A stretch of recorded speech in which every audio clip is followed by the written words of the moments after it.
Bom dia, boa tarde, boa noite, boa madrugada, meus caros alunos e colegas concurseiros de todo o Brasil. É um prazer estar falando com vocês diretamente dos estúdios do site euqueropassar.com.br com a nossa continuação do nosso curso de Direito Administrativo com foco em concurso público. Estamos na fase de conceituação e na fase de conteúdo de toda a matéria do direito administrativo que cai no concurso público, pessoal. E hoje nós vamos estar trabalhando com a nossa Lei 8.112 de 90, a chamada Lei do Servidor Público Federal. Ela é uma lei, pessoal, que trabalha com muitos conceitos que nós vamos utilizá-la. Então, ela mesmo conceitua o servidor público, o agente público, o concurso público e várias dessas questões que estão relacionadas diretamente com o trabalho do servidor público federal. Então, é de suma importância que vocês tenham essa lei em mãos. Ela está no nosso site, no nosso material, a Lei 8.112 de 90, pessoal. Ela é uma lei muito extensa e por isso eu quero que vocês estejam manejando-a sempre. Sempre vocês devem estar com essa lei na mão para vocês estarem sempre observando, vendo onde está cada coisa. E nós vamos ensinar aqui para vocês. Lembrando, as nossas 4 primeiras aulas são 4 aulas introdutórias. Nós vamos estar trabalhando com os principais conceitos que nós vamos abordar dentro da Lei 8.112 de 90. Então, como o conteúdo nosso é extenso, nós já vamos direto para a nossa aula, pessoal. E nós vamos trabalhar exatamente com a Lei do Servidor Público Federal. E nós vamos começar conceituando algumas das questões que a gente vai precisar saber e entender para poder compreender a interpretação da lei. Lembrando, pessoal, eu vou estar aqui expondo para vocês, primeiro, uma metodologia mais simples para vocês estarem entendendo, principalmente para quem não é da área do direito. Eu não vou abordar artigo por artigo da lei e explicá-lo. Nós não vamos fazer um trabalho de comentar a lei. Nós vamos fazer um trabalho de estudo da lei. E por isso nós vamos estudar os primeiros conceitos para entendimento da lei. O primeiro desses conceitos seriam as categorias dos agentes administrativos ou públicos. O que seriam esses agentes? A categoria dos agentes administrativos agrega os servidores públicos em geral e, neste sentido, compreende todos aqueles que planejam, dirigem ou executam as atividades a cargo da administração pública. Nós vamos observar que incluem-se na categoria dos servidores públicos os servidores públicos estatutários, comumente conhecido pela denominação de funcionários públicos, os empregados públicos, os servidores ocupantes de cargos comissionados e os trabalhadores temporários. Todos eles, pessoal, vão estar inseridos no que a gente está vendo da categoria dos agentes, os chamados agentes administrativos. Lembrando, vão ser eles os servidores públicos estatutários, chamados comumente de funcionários públicos, os empregados públicos, os servidores ocupantes de cargos comissionados e os trabalhadores temporários. Ok? Tendo isso em vista, pessoal, nós temos de observar a conceituação que a lei traz para a gente do que é servidor público. E eu fiz questão de frisar para vocês que esse é o conceito da Lei 8.112 de 90, porque existem outros conceitos de servidores públicos dentro da nossa legislação, esparçados dentro do nosso ordenamento jurídico. Mas para que a gente entenda a Lei 8.112, nós temos de utilizar o conceito abordado na própria lei.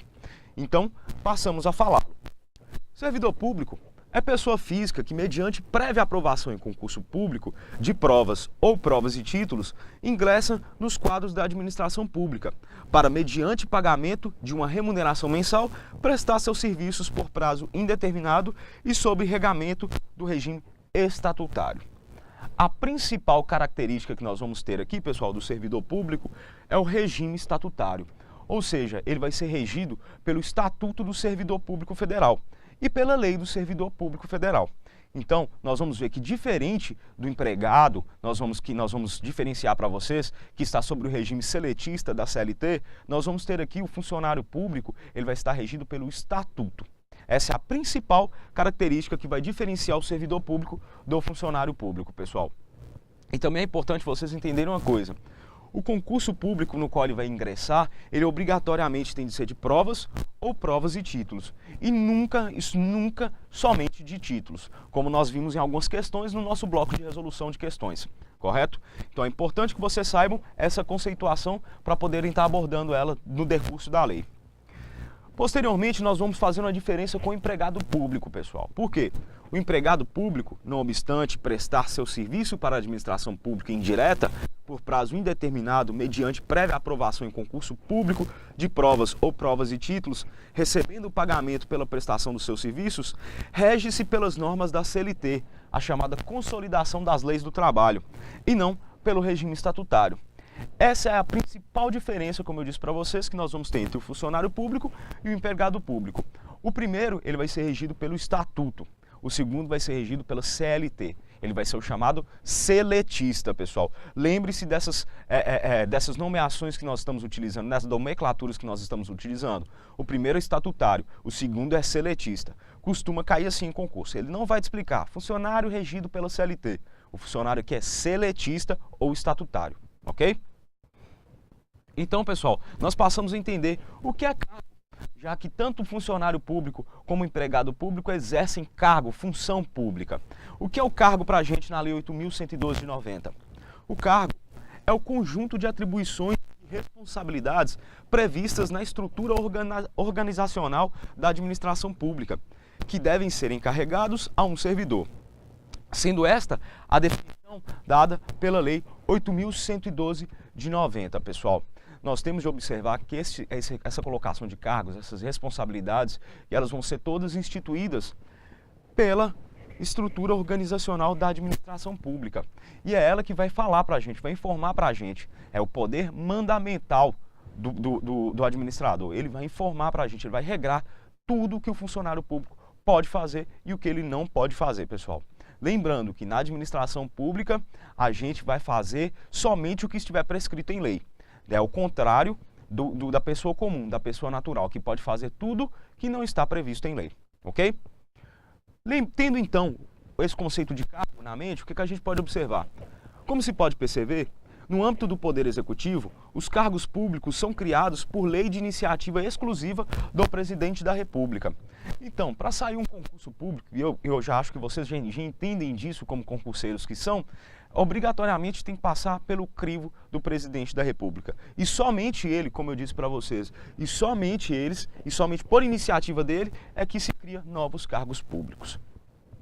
Estes cargos são criados em número certo, estabelecidos de acordo com a efetiva necessidade do serviço e suas atribuições e competências básicas, sendo definidos em sua lei instituidora, lei ou por regulamento nos casos de delegação, pessoal. Então, o que a gente pode observar aqui?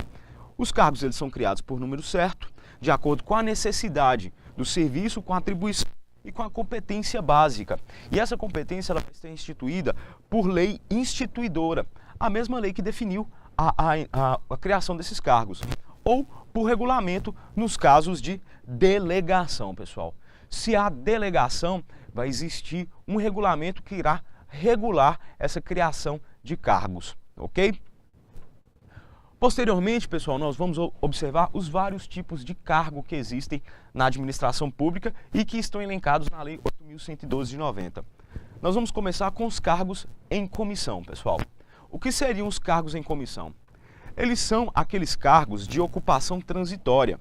Destinam-se às chefias e assessoramento, cuja competência irá variar de acordo com o grau de responsabilidade funcional de seus respectivos titulares, pessoal. Então nós vamos observar que o cargo em comissão, geralmente é destinado para a chefia ou para o assessoramento. E essa competência dele irá variar de acordo com a responsabilidade deste funcionário público, ok? Para estes cargos, é dispensada prévia aprovação em concurso público de provas ou provas e títulos, uma vez que são definidos como de livre nomeação e exoneração pela autoridade competente.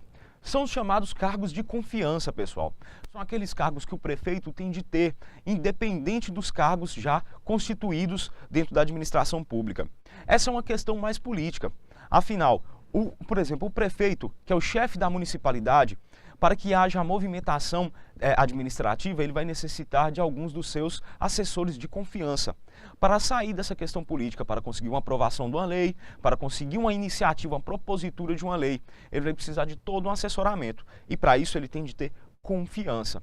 E essa confiança vai vir de onde? Ela vai vir destes cargos que nós chamamos de cargos em comissão.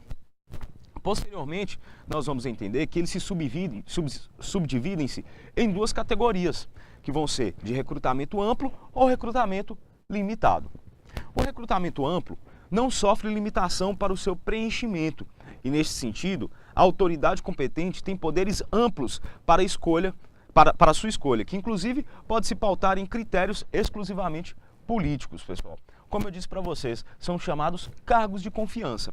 Recrutamento amplo, a autoridade tem poderes amplos para escolher. No recrutamento limitado, somente pode ser ocupado o cargo por servidores de carreira já estáveis, ou seja, servidores efetivos. No recrutamento amplo, amplos poderes para decidir, enquanto no recrutamento limitado, somente funcionários de carreiras efetivados. A Emenda Constitucional 19 restringiu esse tipo de investidura, determinando prioridade aos servidores ocupantes de cargos efetivos para as nomeações, para os cargos comissionados, e as funções de confiança seriam destinadas apenas aos servidores efetivos.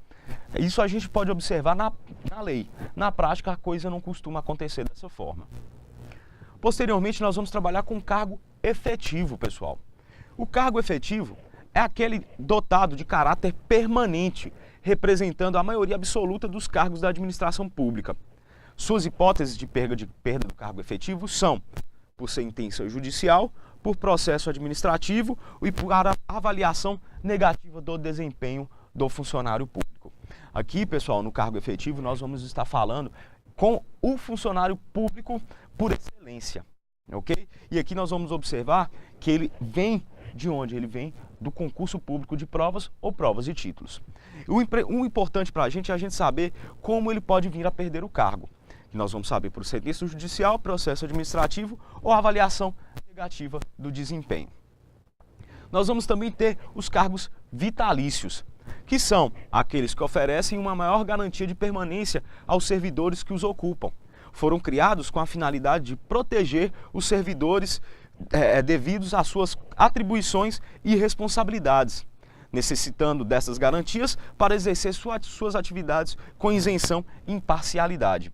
Os cargos vitalícios, eles servem para proteger justamente aqueles funcionários que vão estar geralmente batendo de frente com outros funcionários públicos ou com grandes forças políticas do nosso país. Para que eles não sejam retalhados em sua função e possam exercê-la de forma ampla a garantir todos os direitos e deveres inerentes à administração pública. A regra é que somente após decisão judicial transitada em julgado é que esses servidores possam perder os seus cargos. E eu vou explicar para vocês o que é a sentença transitada em julgado, pessoal. A sentença judicial, após o juiz dessa sentença, existe um prazo chamado prazo recursal. É o prazo de recurso, correto? Se eu não entrar com recurso, após esse prazo, vão exaurir minhas possibilidades de recurso. Então, essa sentença irá se efetivar no tempo e no espaço. Essa efetivação é chamada de coisa julgada. Posteriormente, eu estou no primeiro grau. Nós trabalhamos com um sistema onde existem 2 graus de jurisdição, pessoal. Nós vamos ter a primeira, a segunda e a terceira. Após a sentença na primeira instância, eu vou ter o prazo de recurso. Eu entro com recurso, sobe para a segunda instância.